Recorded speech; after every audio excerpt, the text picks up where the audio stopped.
All right, so training camp getting underway today, and with that news that 3 more Patriots players have decided to opt out of the 2020 season. The most notable, according to reports, linebacker Hightower, who just became a first-time father a few weeks ago. Also, starting offensive tackle Marcus Cannon, running back Brandon Bolden. They're now joining fullback Danny Vitale, also reserve offensive lineman Najee Toran, who had previously decided to opt out. So taking a look at the entire list, we are now up to 5 Patriots players deciding not to play. Of course, what we've seen in Major League Baseball across the nation in general, we could see more players across the NFL deciding not to play this season. All right, let's talk about what is going on around the NFL. Bring on our NFL insider, Jonathan Jones. All right, JJ, the Patriots were already a much different team than they were last year. Now they've lost 2 more starters, including somebody who's considered the heart and soul of this defense. So what effect is this going to have on them moving forward? Well, it's huge. I mean, the one thing that they had going for them on defense, outside, of course, of returning the Defensive Player of the Year in Stephon Gilmore, was, as you mentioned, the heart and the soul of the defense. And so now with Hightower not there, they had already lost all of their linebackers outside of Hightower. So I have to imagine that Bill Belichick is going to be looking for some linebackers. You look at the free agency landscape, not a whole lot of guys out there, right? You got Nigel Bradham, who was a surprise cut there from the Eagles.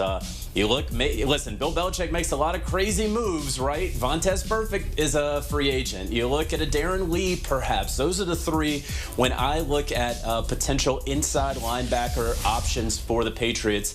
But it's going to be tough sledding, and we have known that. We thought that, okay, they got Cam Newton now. They're back to a double-digit win team, but let's not forget about all that attrition on defense. And I think today's news certainly highlights what we may have forgotten over the last few months, is that the Patriots have lost a lot. And I'll say this also, it's very interesting that this team alone has 5 players who have opted out. I don't know if there's necessarily any sort of correlation or causation. A lot of folks that I spoke to around the league were expecting 1 or 2 players per team. Not that many stars. We're starting to see stars, obviously, as you mentioned, Amanda, Hightower being the biggest among them all.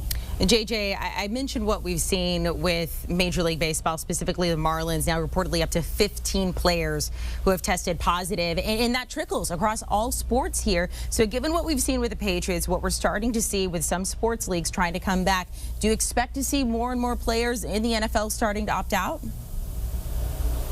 I think that we are seeing the about right percentage. Again, 2 to 3 to 5 players. 5, again, that's a really high number that I was not expecting on one team, but I think that we are certainly going to see those numbers continue. And then they're going to have about 7 or 8 more days for these to come through. I talked to a number of people leading up to the NFL and NFLPA agreement that was struck on Friday, who said, we have to get these guys in the building to know what we're dealing with, to understand how many positive cases are out there, and then to go ahead and quarantine and isolate them and for the first 2 or so weeks of training camp. So what we should not be surprised by right now are the number of opt-outs, because really no one had a good grip on it. Again, this is just what people were guessing at. Everyone is wired differently. Everyone has individual decisions to make. Everyone has various family members and you know, live-in partners that they have to consider with all of these things, that it's really impossible to quantify or qualify until we see the final numbers. And so we're going to continue to have these discussions on here on CBS Sports HQ and across the sports media landscape, at least as it concerns the NFL, for about the next 7 to 8 days. Yeah, not just daily, almost hourly as of right now.